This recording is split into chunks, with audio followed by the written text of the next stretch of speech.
Hello, everyone, and welcome along to this live webinar. And today we have a special guest, Aren Deu, entrepreneur and a property investor, the anxious investor. So hi, Aren. Please feel free to introduce yourself. Thank you. Thank you for having me. Welcome, everyone. Thank you all for tuning in. Firstly, apologies. I do have a cold, so if you see me blowing my nose throughout the webinar, I do apologize. But yeah, as Avram just stated, I've been investing in property for just over a decade now, so 10 years. Got a degree in construction project management. I've done a lot of work in mental health, hence the name Anxious Investor. It's not around the anxiety of investing, although it's kind of like a double barrel name. But essentially, yeah, I invest in property to allow me the freedom to do the things that I love. So you probably see me now doing a lot more social media stuff, which again has been a transition, a bit like my property journey, as I was extremely shy when I first started, extremely anxious, always struggled. I struggled in the property space with networking, but slowly through personal development, as with anything, you know, you spend a lot of time on it, you start to get better and you start to learn. So here I am. So thank you all for having me. Thanks, Aren. So yeah, it's great having you with us. So let's go over the agenda for today. So I will start with a brief introduction about Lendlord. I will do like 5 minutes review on the platform for people that are not familiar with. Then Aren, I will ask you for some tips about your investment strategy. And then we will start with analyzing 2 deals. One is a buy to sell, a flip, and the second one, a buy to let. And Aren, you chose basically two deals that you actually bought, if I'm not mistaken. That's correct. That's great. Then we will have like a short discussion about financing, and also we'll show you how you can utilize Lendlord to understand your finance options, and we'll have a session of Q&A in the end. So let me start with the high-level overview about Lendlord, and Aren, right after that, we'll start to discuss investment strategies and deal analysis. All right. So Lendlord is a platform for property investors and landlords, and we help property investors and landlords to do mainly 3 things. One, in the menu, if you go to the invest part, you will see properties that are now up for sale from auction houses. We have the open market. It's now unavailable, but it should be in 1 week again live. And then you have the deal analyzer for rental properties, buy to lets, and for flip. And you have the postcode information, which you can get information about postcodes all around the UK. And we will touch all of this section in this webinar. The manage section, this is the place to manage your existing properties or your prospect ones as well. So the portfolio overview is your dashboard. You can see high-level metrics about your entire portfolio. My portfolio is the page to manage all of your properties, all the data. We store more than 150 data items for each property. And when you edit or add property, you have different sections, so you can basically put all the information in. There are no mandatory fields. You can just start with an address and then tweak it and add more data afterwards. Any date that you will track on a given property, it will create an alert for you on the alerts sidebar, but you also will be able to receive it to your email. So you can track any important due date on Lendlord. On my portfolio, you can also apply different views, and you can select the columns that you want to see on each view. You can also apply filters. So on Lendlord, in one account, you can manage more than one partner, more than one owner, and you can just put the ownership when you edit the property, and based on the ownership, you can filter the portfolio. So this is my portfolio, my tenants. This is the place to manage your tenants and tenancies. The payment schedule, this is the place to track your rent collection. So you can see which payments were paid, which are due, which are overdue. On Lendlord, you can link your bank account or your zero organization. And by that, on the transactions page, you can receive ongoing income and expense transactions. We get read-only access to your bank account. We use Applied as our main provider. Applied is approved by the FCA to implement the open banking, and we approve to be an agent of Applied. So everything is secured. We don't keep any of your credentials when we import transactions from your bank account. And if you allocate all the transactions on an ongoing basis, and you can also use automations, on the profit and loss, you will be able to track your income and expenses for the entire portfolio or for a specific property. After that, you can generate reports. You have the expenses reports, the general P&L, property breakdown, income breakdown, and tax report. And the interactive report, which we send every week, is a great way to review your portfolio in a high level. So you can see how much equity you have, the performance of your entire portfolio. If you keep track your income and expenses, you can see the top performing properties and the worst performing properties in different metrics. Some information about tax. If you have any reminders, you will see them here, and you can review prospect properties. After that, you can go property by property, view the data. You can see how this property ranked relative to other properties in your portfolio. So the interactive report is a great way to review your portfolio data in a brief. And the last section of the platform is the finance section. And in the mortgage, remortgage page, well, if you can mute or attendants that are not on mute right now. So on the mortgage remortgage page, you can search for mortgage products. So we have a connection and integration with a sourcing company. So all the products are live, and this is based on your profile. So it's really depends, for instance, who is applying for this loan. And based on the data that you put on Lendlord, the engine will analyze your portfolio and match mortgage products based on that. You can also search for company products. You can search for remortgage or new mortgage products, etc. You can also apply for bridging finance and see what rates are available for you. And once you submit an application or even just an inquiry, you can review your entire process to get a mortgage on Lendlord. So once you get the mortgage illustration, you can review it here. Once you get your mortgage offer from the lender, you can also review it on Lendlord, and you can see all the steps until completion. So this is the finance side. I will not talk about the buy and sell because it's still a pilot. So if you haven't signed up yet, feel free to sign up.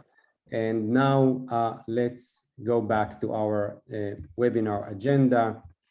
And the first topic is property investment strategy tips. And Aren, I will ask you first, Sure. What are your top tips when you look at a property investment? Yeah, so obviously it depends on the strategy that you choose, whether it's a straightforward buy to let, buy, refurbish, refinance, commercial conversion, for example. What I've done is I've just listed 6 quite generic, but I think they're fundamental to all parts of property investing. I apologize if they sound really simple, but I do think these are the most important parts of property in terms of like your foundation. So the first one would be based around your numbers, which is why I think Lendlord is great, because it shows you this, and it's around return on investment. I think it's really important. And one of the questions I get asked a lot is, what's a good deal? Or should I buy this based on this property? And I think it's really important for people to understand what ROI they're getting from that particular property. So I work with ROI in terms of, if I invest £100,000, what's the return on that investment per annum? And again, whatever my percentage is, it can differ to somebody else's, but I think it's really important that everyone sits with themselves, understands their risk criteria, and has their own figure. That way, when you're analyzing deals, it's a lot quicker to put an offer in or walk away and then move on to the next one. And I just find that's a lot easier for myself. Second one was exits. It's really important to have 2 exits. One of the deals that we're going to go through later on, luckily I had 2 exits for that, because initially it was supposed to go one way. It didn't go that way. And luckily I was able to pivot and change. So always having at least 2 exits is really important. And what I mean by exits could be buy to sell, or it could be buy to refinance, as an example. A third tip, contingency. I think it's really important to have a contingency in place when renovating, when you're holding costs. Normally projects take longer than what you envisage or what the builders tell you.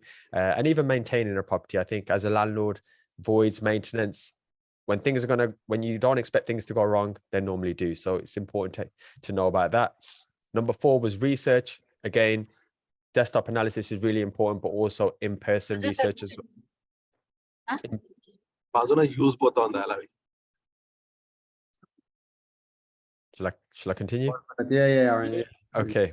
Yeah. So research, yeah, in terms of, and then also not just so much solely relying on desktop and Google. It's really important to go and view the property and spend time around the vicinity of the property, both in the day and also in the night, just to get an understanding of the demographics. It's important to speak to letting agents, estate agents.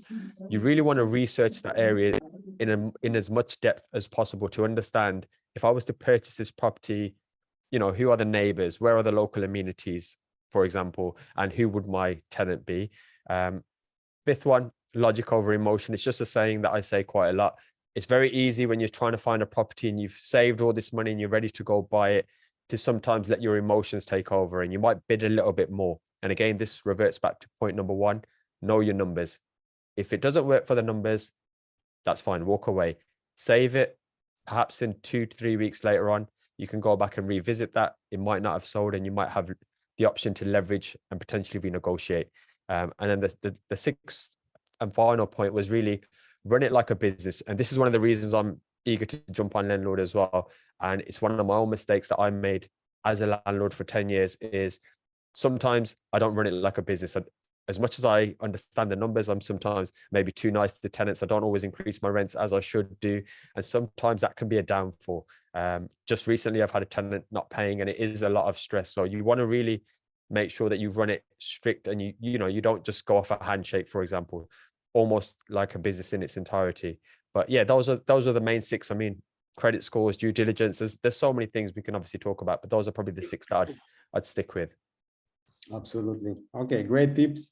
By the way, just a question, because you said that it's important to actually inspect the property during the day and during the night. So would you invest just in areas that I would say geographically close to you, or areas that you know, or you are open to invest in areas that, you know, it's your first time or you're not familiar with, or even far away?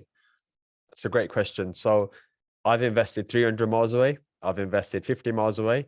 However, from experience, I prefer to invest close to where I live. I always say, if you can invest, the closer to home you can invest, generally speaking, the better, because you're not starting from ground zero. You already have some knowledge of that particular area. You know which roads you can walk down at night. You know which roads you probably shouldn't, or you don't want to walk down at night. So you instantly have an advantage, a competitive advantage. However, if the numbers make sense, I'll travel 300 miles like I have. So we bought one just outside of Glasgow. It was a buy refurbish refinance project, non-standard construction, but we pulled all of our money out within 6 months. So for myself, infinite ROI, should we say, and it was worth traveling 300 miles for it. And also we got good letting management in place. So we did all the research prior to that. So it just takes a bit more work. Ideally, I'm getting older. I want to become the lazy investor. So ideally, I'd like to stay close to home. All right. And last question before we jump to the analysis. How do you find properties? So how you find the best opportunities that are now out there? Great question again. So I've brought properties from pretty much every source. So I've been to auctions, I've done proxy bids, I've been in the auction room, estate agents. I've done leafleting through networking. So what I've tend to find is, generally speaking, estate agents is where most of the deals come through. They're obviously getting the most clients, for example. Then another thing I've realized, and this is just through experience, the more properties I've been able to purchase from a particular estate agent, the more favorable deals I get. So the way I see it is, if you and I just approach a random estate agent and we get offered a deal, it's probably already past 5 or 6 people's eyes, i.e. their preferred buyers. And ideally, through experience and through fulfilling what you'll say you're going to do with that particular agent, you can start to move up there. So really important to, if you're new to this game, start building those relationships with estate agents now. But networking events, you know, you never know. You might meet a tired landlord, for example. You might meet your business partner, your builder, your tradesman, for example. Those are really important. And just through conversations, and I think being on social media has helped me as well get a lot of opportunities. I had one just before this call today for 4 houses up in Crewe, and I need to run the figures, but around 25% net profit potentially. And I was like, brilliant. But I wouldn't have got that if I wasn't telling everyone that I invest in property. I'm actively looking for these types of properties. Of course. All right. Good stuff. By the way, if someone has any asked a question, please feel free to put it in the chat, and we'll answer either on the go or in the end. So let's start with the deal analysis. So I will share the screen, Aren. We will start with the flip one, and perhaps you can give us some background, because of course, as you explained to me, it ended up eventually as a BRR. So you basically, in the end of the refurbishment, you were able to let it out, yes? Absolutely, yeah. Do you want me to explain that now, or as we go through it? It's entirely up to you. Yeah, you can start until I share my screen. No problem. So yeah, so this property was about 2 miles from where I lived. And what I did is I noticed the first morning it was on Rightmove, and it literally came up. So I'm always on Rightmove. I was always refreshing the page, and it was listed by 2 estate agents, which instantly made me think this is potentially a motivated seller. So I rang the first estate agent, they never picked up. I rang the second one, and there was a gentleman actually taking photos there. So what I said is, I'll go meet that gentleman. I put the phone down. I quickly drove there because it was only like a couple of minutes away, and I got speaking with the estate agent. Now, when I did the figures, because I knew this area, it was on for, I think, about 110,000, and I knew they sell for 150K. So I just wanted to make sure the property was in an okay condition. So I spoke with the estate agent. Anyway, cut a long story short, I managed to purchase it for 96,000. I offered 95,000, and I offered cash. So normally when you say cash, it shows them speed. It shows them that, you know, there's less likely to, the deal is less likely to fall through. And he actually accepted the 95. He said that could work. He called me a few hours later and he said, can you do 96? And I said, okay, I can do 96. So that's actually how I came about with that. And I had walked around, and I had estimated around £15,000 on renovation. So I had some experience prior to this. The actual figure was 15.5. So I wasn't far off the actual renovation costs. And I just thought there's a good £30,000 profit in there. It's close to home. I'm not traveling. I can get the team in place. So yeah, that's essentially how I got it. We had to complete in 28 days. It was a probate property. However, it took just over, I think it was about 31 days, but as we were getting closer, they were less likely to pull the plug last minute. So thankfully I managed to get it complete. All right, sounds good. So Aren, let's start analyzing this deal. So in order to analyze a flip deal, buy to sell, go from the invest in the menu to flip. And then let's start with typing the address. You can ignore the default numbers. They will change as we change the data inputs. So this is the address, yes? That's correct. Okay. All right, so by the way, once you put the address, Lendlord will put the property information and some data about the postcode. And the first section on the flip analyzer is the purchase details. So what was the purchase price? 96,000. 96, yes? That's correct. Sorry, 96. That's right. All right. By the way, you can also get this online estimation.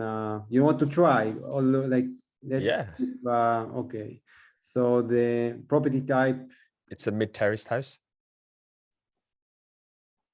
let's see if we have it. Terrace. Yeah, I see that we don't. You see it here? No. No, I think just terraced. Let's do terraced house. Yeah. Find construction date. I think it's 1900 to 1929. That's when I did some Googling. So that's I'd probably go in the middle. All right. Antenna is right. 93. It's a three bedroom. 3 bedrooms. Just the one. Okay. And then let's see, when you purchased the property, it was below average, the interior finish quality. I would call it below average, although for some people it could be average. It was just really strange the way it was almost Halloween themed. And it wasn't Halloween at the time, so it was a bit unique, but let's just put it as below average because I did spend a bit of money on it. All right, and outdoor space. Just the garden. And off-street parking. Just the one. Yeah. Right, then it will take a few seconds, and so okay, 140. But this is basically as of today. Of course, this is just indication. It's an online valuation. It's not fully accurate, but it's based on many data points. Okay, so the stamp duty for this deal, let's say we calculate is 2,880. Makes sense. Now, basically a flip deal means that you buy it, then you perform refurbishment. So the refurb costs, you can specify them here. On the deal analyzer, the rental analyzer, we also added like a works plan. So once we analyze the buy to let, I will show how you can do it there. What was the total refurb cost for this project? 15,500. 15,500. You had any costs on, like, including furnishing or any other costs? No, that pretty much encompasses all of it. Perfect. All right, let's put some closing costs, legal fees. Now you're asking. Okay, let's put 1,000. Perhaps inspection cost. All right, so the total purchase cost and the refurbishment is 116. Makes sense to you, including the stamp duty and the refurbishment? Then, so this is interesting. So you said that you purchased the property in cash. You also put the refurbishment with your, like, in cash, or you took? No, so at this point, I had a property in Stoke, which was 64,000. It was on the market, and it fell through because the day it was going to sell, the roof leaked, and all of a sudden I had a flood, so it caused a lot of nightmares. So essentially, what I did is I had to get that renovated again, and I had to take a bridge out on this. So I put 45,000 of my own money, and I took a bridge with Together Finance out. Interestingly, as well, I'm not sure if anyone's familiar with this, but I managed to sell that Stoke property as well, and because I sold it, and it was within 18 months, I got the stamp duty back for this. I reclaimed the stamp duty back, which was nice. So yeah, I got that back, but I did have finance costs. I think it was about £1,000 a month. I was in and out within 6 months. So if you put down 45, the loan amount included the refurb cost. Like, what was, you remember? It was 71, 74%, or it was lower than that? I can't remember the exact figures. For this analysis, we can put, you know what, just to be on the safe side, let's put 70. Let's put 75. Then set around 1,000 a month. It means you paid more than 1% a month for the interest fees. Yeah. Fringing interest. Yeah. Okay. Then did you have any holding costs for for the length of the project? It was pretty much just electric. Council tax was minimal. Again, you're looking at, I can't remember the exact figures, but it wasn't more than £100. Let's put it here. Yeah. Okay, and then let's see the sale details. So what was the length of the, you know, let's start with what was the sale price in the end? So the revalue, basically refinance it, but what was the absolutely, yeah. So refinance? it was on the market for 150,000. Unfortunately, it started snowing. It was around, I think it was around March time, and it was school holidays, and it was just snowing, so I wasn't getting any viewings. Now, because I was on a bridge, and it was the first time I had taken a bridge loan out, I was panicking because I had collateral of my £64,000 house. I had my 45,000 in here, and I was like, I don't want them to take my property away. So I did panic a bit. I sat with a broker, and essentially they said, well, there's enough equity potentially for you to pretty much use your profit as equity, and you're pretty much coming out with just a little bit of money left in the deal. And it actually made sense because the rental income at that time, I think it was about £650, and my mortgage now is about £224. So it made sense from even like a rental perspective. And then essentially, yeah, I ended up keeping it, and it's actually been one of my best properties on my portfolio. Oh, nice. And what was the value on the mortgage, on the refinance? You remember? 150,000. 150. So there is no agent commission because basically you refinanced it. Let's put, perhaps, the costs for the mortgage. Of course, and the broker costs. Yeah, so even 3,000 just in case. Now, the important thing I think on flip deal, buy to sell is or even in BRR is the length of the refurbishment. And you can see, so for 4 months, this is your profit. But if we will take it, if it will take longer, you can see that basically the loan costs, because it's bridging is expensive, will take some of your profit. What was the length? The length of 6 months. 6 months. Yeah. Great. But I would definitely, I think as a tip, recommend to take just in case 12 months. Absolutely. Yeah, because there are like the refinancing can take time. There are some delays that you can have during the refurbishment. So just in case. That's a great point. Also, I just want to add as well. So I'd finished the renovation within 4 months. So I did have a 2-month window. It does take long. And also just might be mindful as well. I'm not sure if you've experienced this, but if you're trying to sell a property, some lenders won't let the buyer buy that if the owner hasn't had it for 6 months as well. So that's why I always say, if anyone's in this realm, you're right. You've said it rightly there, 9 to 12 months, just estimate for that. Yeah. From our perspective as a bridging lender, like we reckon, like when we just started, we issued loans for 6 months, but then we realized that it's not enough time. So our products are always for 12 months. And you can pay even like lower rates if you repay the loan after 6 months. But just in case not to go into default or repossession or things like that, it's better to take more some margins. Absolutely. Of the length of the project. All right. So all in all, we look at the gross profit of 27, net profit 24, and 55% ROI. Not so bad, I would say. I was happy. Another thing I would do, Aren, when I look on a deal, I would go to the postcode information and take a look on the area. So what are like the things that you would look on a postcode when you assess a property deal? Yeah, so great question. So again, it depends on, I always think if I'm going to keep it, who are the tenants within that particular property? So for example, if there's schools nearby, then I'm going to assume there's potentially families that will be there. If there's maybe like a lot of opportunities for work, then you're looking at young professionals, for example, those kind of people. But in this particular area, there's like 3 schools within a small vicinity, but it's also very close to a motorway as well. And there you've got like a huge shopping retail outlet as well. And there's links to, like, actually, even if you go the other way, there's motorway links, and it's kind of sits in a hub where you've got a lot of other cities and towns, which I pretty much grew up in, and they're safe places where you could raise a family. So especially with the 3-bedroom, I thought, you got a newly married couple potentially in there. Also, you've got the opportunity for a family with kids as well. So for me, from a tenant perspective, it made sense. There's schools there, trains not too far away. There's a metro tram as well. So it had all the kind of amenities that you need essentially. Okay, good. Another thing you can do with Lendlord is to go to the prospect report. The postcode will give you like a summary of the deal.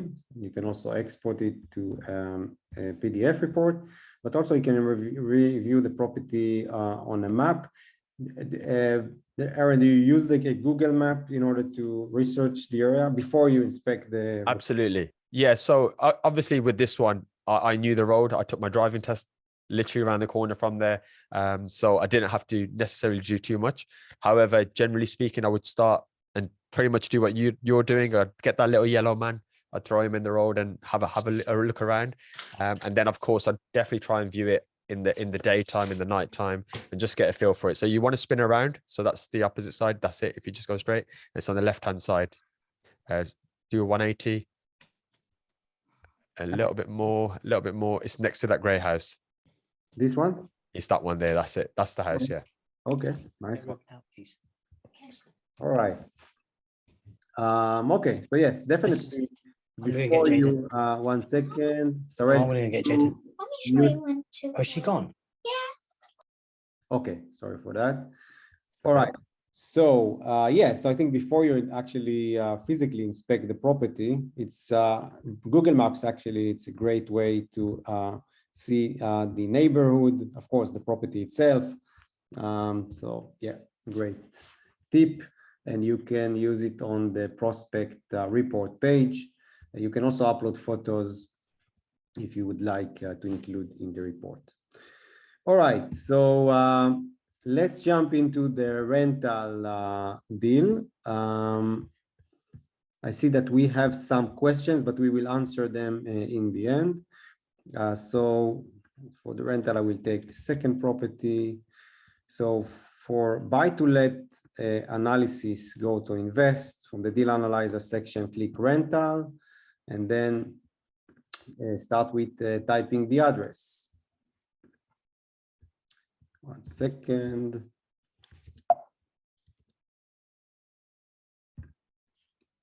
All right, so this is the property, yes? All right. That's correct. Yeah. Okay, so on buy-to-let, it's a bit different, and let's go over the sections one by one. Basically, you just need to put two data points, the purchase price and the expected monthly rent, and the platform with its defaults will calculate the first year metric and the long-term metrics. But then after that, don't worry, we'll start tweaking the data. So what was the purchase price of this property? This one was 80,000. All right, and the expected monthly rent, or like the first year rent? It was 650 a month. 650.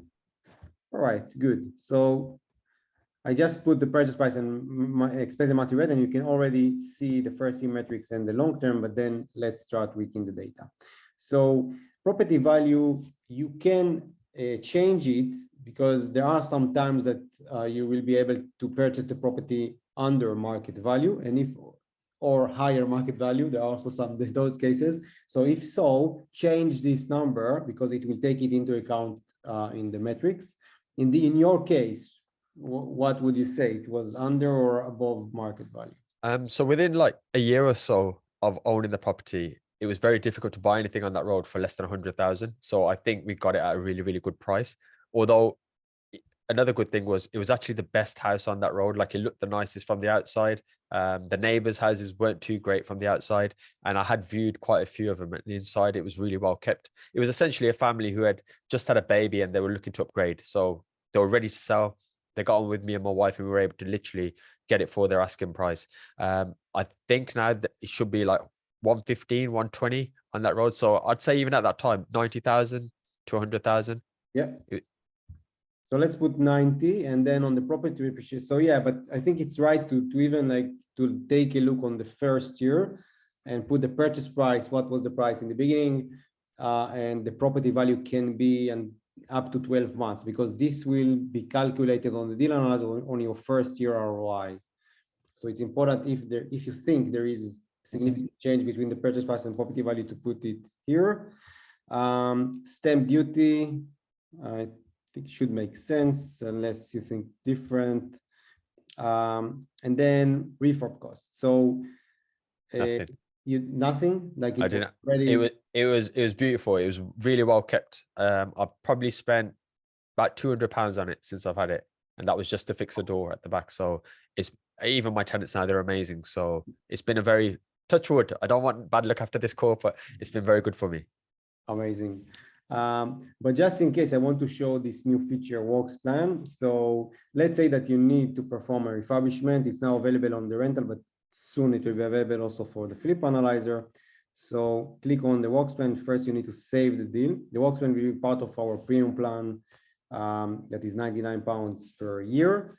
But once you subscribe, you can create a works plan. So let's say you can just pick different items. You can write descriptions, some notes.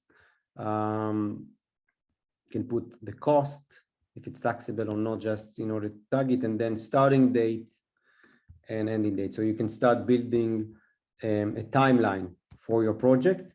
So the outcome is a report of your schedule of works that you can share with your project manager. You can share with the lender for bridging, for instance, that usually they will ask for the schedule of works.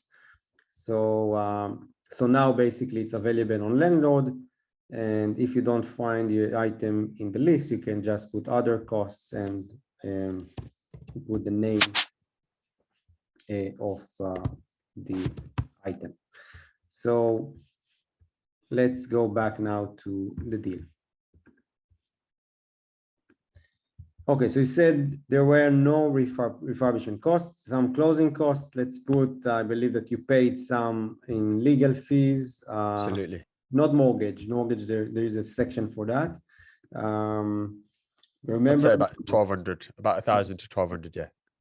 any inspection cost that you did, or to validate the property? Nothing, no. One tip for me, Aren, is so for the users that analyze deal, because now we basically go back and see what happened, what basically it's a real example. But if you just want to analyze deal, tell me what you think. But usually I would put on the other monthly costs, the closing costs, like another £500, or like some kind of a buffer to be on, like more conservative, to be on the safe side and not be surprised after that. So you can basically, Absolutely. yeah. Yeah, I have that with all my figures. So I'm always over conservative. I always literally imagine everything going wrong, Yeah. potentially, and being overcharged and everything. Yeah, so very important. If it's like still a prospect property, you can click on the deal details and put the agent name, phone, email, so, and some links. So basically you can, or date of viewing, and you will receive a reminder before the date of viewing, just in case. And then on my portfolio, there is a view just for the deal details, so you can see the details of your agents. All right, then let's talk about cash investment and loan amount. Did you take a mortgage? I did. Day one. Okay. What was 75%? Yeah. Okay, so I put 75. Mm-hmm. So here the deposit will be 20K, because the deposit will be from the lowest between the purchase price and the property value. The cash investment will be 28% of the entire purchase costs. So basically you need to put down for this purchase 23,600. Yeah. Now I believe the interest rate you got was lower than that. It certainly was. So my mortgage is £151 for it, interest only. Okay, so let's see. But it's up for renewal in November, so it's going to be slightly higher. All right, yeah, makes sense. But 2 years fixed? I fixed it for 5. 5, okay, it's good. Yeah. All right, so 3%, 150 or mortgage monthly payment. By the way, here you can use Lendlord. If you click explore your mortgage options, if it's a company purchase, click search, and you will find the most up-to-date products. So as you can see, it's like above 3%, but if you want to analyze the deal with this rate, just click select. If you want to get this mortgage, you can click review mortgage illustration and start the process.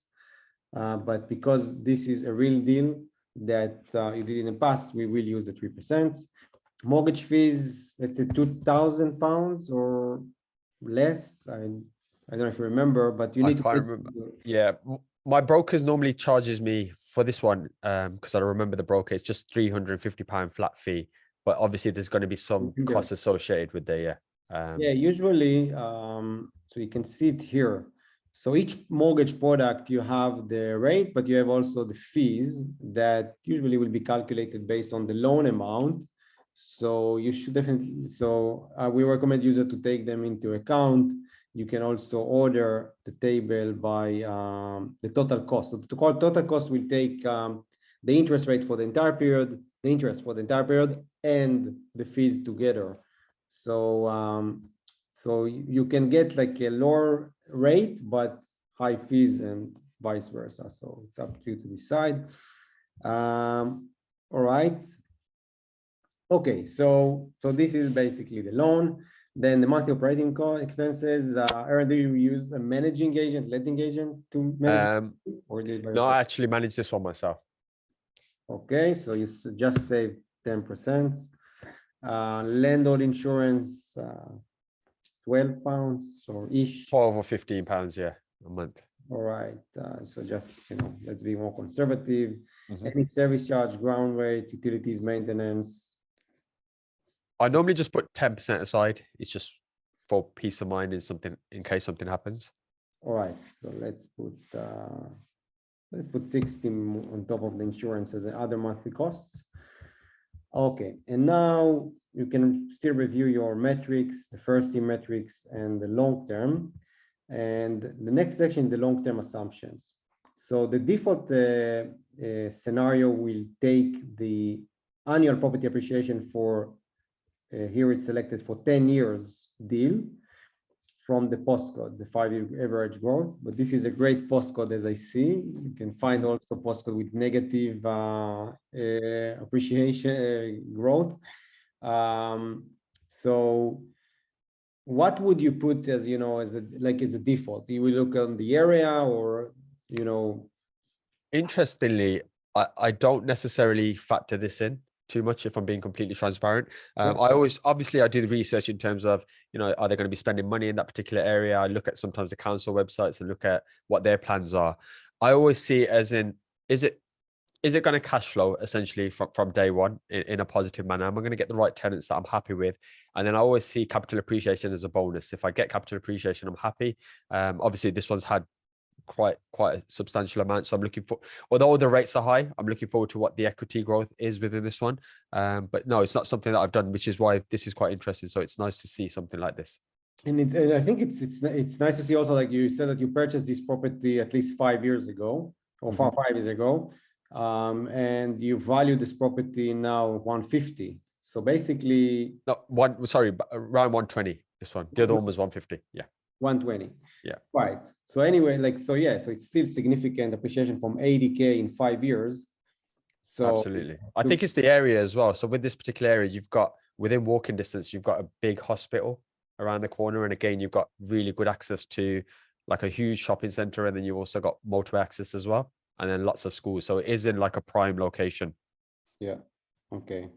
Yeah. So you can use the postcode information page to review the area, and yeah, it looks like a great growth over the last 5 years. All right. So usually, I would put, on like some kind of like perhaps below the area just in case, because you can then run the worst case scenario, the best case scenario. So if you put on the default, let's say 5%, what would you put on the rent appreciation? What is your basic view on?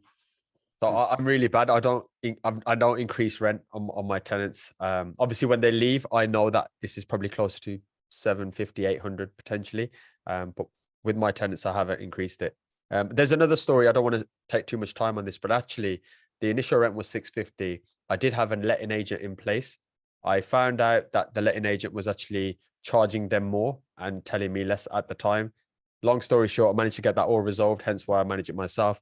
And I actually brought their rent down. I was still making the same money and I've kept them in. So yeah, I haven't increased it, but yeah, I will be if they obviously choose to leave. Okay, so I will put the default still like on 1%. Inflation, yeah, it's now a bit higher. Let's put 4. And the occupancy rate is also important. So you have 100%. good tenants, I think, Yeah. for 5 Yeah, years. absolutely. They have that. Yeah, and they've settled there. They've had kids there, 2 kids there now. So fingers crossed they stay there. Yeah. So, but just to understand, if you put like 92%, for instance, it means that every year, 1 month, the property will be with no tenants.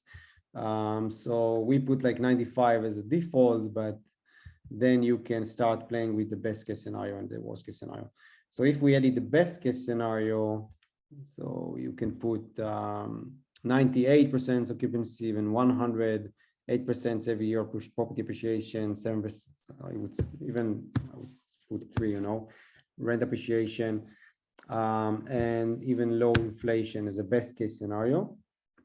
And then you can see your metrics on this scenario. Then the worst case scenario, you can, you know, predict very low property appreciation. Can be even put 0 just in case. So basically, you don't take into account any property appreciation. Also, the rent appreciation and high inflation and low occupancy rate. By the way, it still looks quite good also for the long term. 19% IRR. IRR, by the way, it takes into account the ongoing cash flow, but it will take into account also appreciation. So if you put 5%, you can see that the IRR will take it into account. All right, then you can go to the prospect report and again take a look on the area. Yeah, this is the street. I think that's Starbridge Road. All right. It's not that road. It's not the one. It should be Ivanhoe Street. Okay. So yes, I need to. Yeah, okay. That's the one. All right. Okay, good. Okay, so we did it on the flip. So I think we explain what to do and upload photos. And what I like also is those charts. So you can see the development based on the long-term assumption, the development of your equity based on the property appreciation. But let's say if we chose capital and interest on the mortgage, so basically if you I know it's not so common, but if you pay your mortgage principal, then basically you will see also the mortgage balance going down, equity go up, and also you can see the development of your cash flow. And here it will take into account the rental appreciation and the inflation on the expenses side. Yeah, so basically this is the report. Aren, it looks like a great deal that you did here that also provide you know, like nice cash flow year month over month, I would say. Absolutely, yeah. They haven't all been great deals. I've made plenty of bad deals as well, but yeah, this one's a nice tidy deal. All right, so yeah, I think that if we have a few more minutes, we can basically start answering some questions. So it's okay, Aren, like if we can stay a few more minutes. Absolutely, of course. Perfect. All right, so Harvey is asking, with the EPC rules changing in 2025, do you think there is scope for good profit margins based on just EPC alone? In example, getting a property from an E to a C, like refurb in other areas. So do you have any, you know, what is your approach about like the EPC changes? So just people to know like basically there will be some level that you need to keep your property 2025. And I think that this will require improvements to many properties that are now below this level. Absolutely. I think firstly, it'll be interesting if it's implemented and how obviously they'll do that, because I think a lot of landlords will struggle, especially if you've got tenants in situ or the EPC is pretty low in terms of you may need to renovate or you may need to do something. So that's going to be an interesting hurdle anyway. I think that's a great point though by Harvey, because essentially you're still adding value. So it's a bit like when we brought up piece of land recently and we added planning to it and the price went up exponentially. Now, obviously you won't get those returns, but it could be seen as a form of value. I'm also hearing, and again, don't quote me on this, but just conversations with brokers that some lenders may specifically give you preferential rates if your EPC is higher as well. So again, you know, it could be a benefit there as well, but that's about all I know in relation to that. Yeah, by the way, here, like on the property information section, you can see the EPC level that we extract. And if you click on this link, it will take you to the EPC information.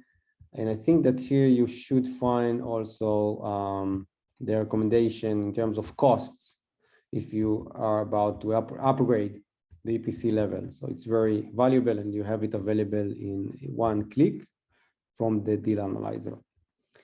All right, next question.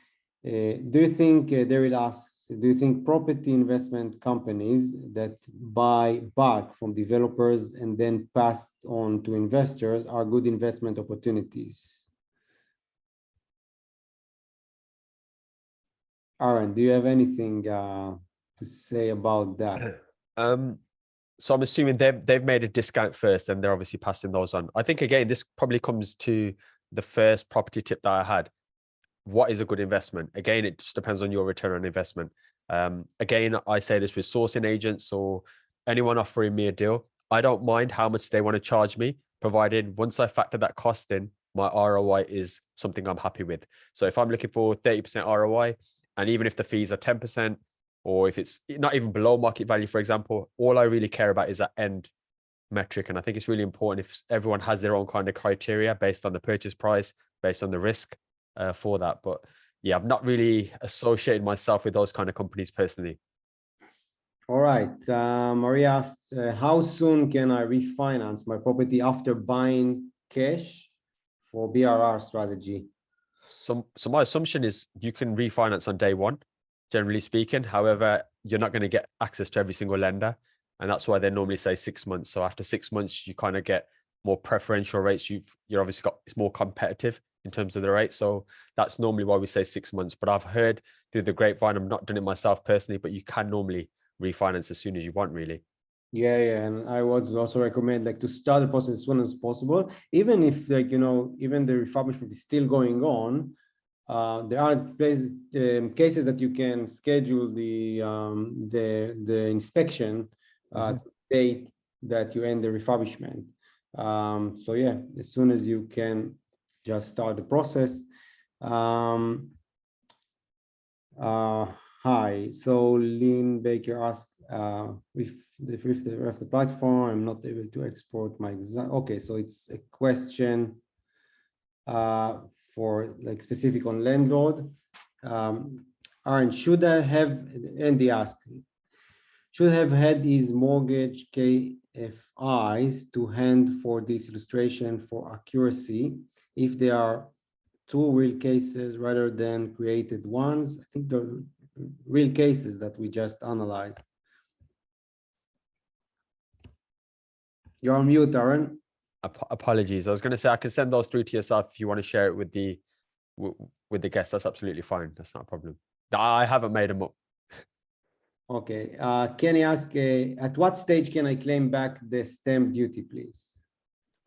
So again, don't quote me on this, but if I think it's on HMRC, if you just type in literally those words, stamp duty refund or claiming stamp duty back, I think it's an 18-month period. That's from my last recollection. Okay. What is the holding period? Is it time we will hold the property under the ownership? Yes. So the holding period when you analyze a rental property, so it just will give you the metrics for the long term. So if you hold the property for 10 years, this will be your ROI. But let's say that you hold the property for 20 years, then this will be ROI and IR and the other metrics for the long term. Okay.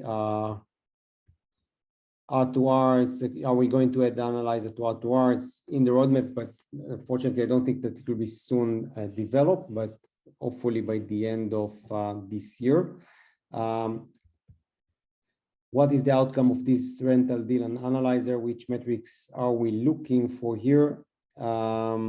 So I think that we don't have time to go in depth for each metric, but those are basically the generic metrics that investors should look at for the short term and for the long term.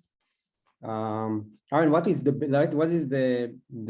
metric that is more important for you? Is the cash on cash or?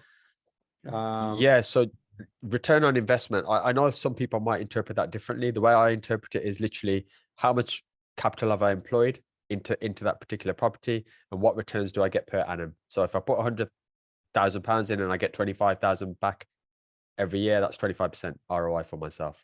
Yeah. Perfect. Do you consider high cash flow with this property in prime location instead of current single let?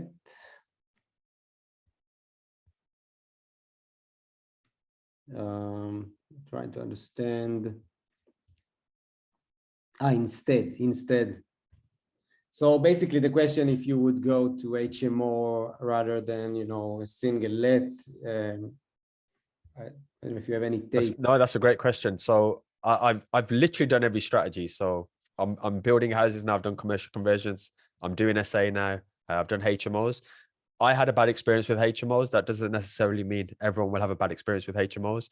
I did literally, after buying a couple of buy-to-lets, I thought, let's make more cash flow. But I just found that it was just a lot more work. I couldn't find the right management in that respect. And I just found the tenant turnover was quite a lot. It was too much stress for myself. I do like SA. I'm quite hot on SA. We've been doing that for about 3.5 years on a rent-to-rent basis. I think that's great for cash flow at the minute, because finding deals like this, they're not necessarily working for myself. I'm unable to really get a decent return, especially when you factor in the high interest rates as well. So at the minute, I've pivoted a little bit. I'm building houses where I know there's lumpy cash coming every 12, 24 months, and I'm doing SA for cash flow. But I think that's a great question. I think everyone's situation is going to be different. If you enjoy your job, for example, it might just be buy-to-lets, building wealth for the future. If you want to come out of work, getting a couple of HMOs or SAs, or even 1 or 2 good ones, could potentially help do that. All right, thanks, Aren. I'm jumping because we don't have enough time. Is there a bridge to let function on the bridging finance section? So we act as a lender for bridging and as a broker for mortgages, but we can definitely combine both. So once we originate the bridging loan, we will check the exit strategy that you can get a mortgage, and then we can arrange the mortgage for the exit strategy. Okay.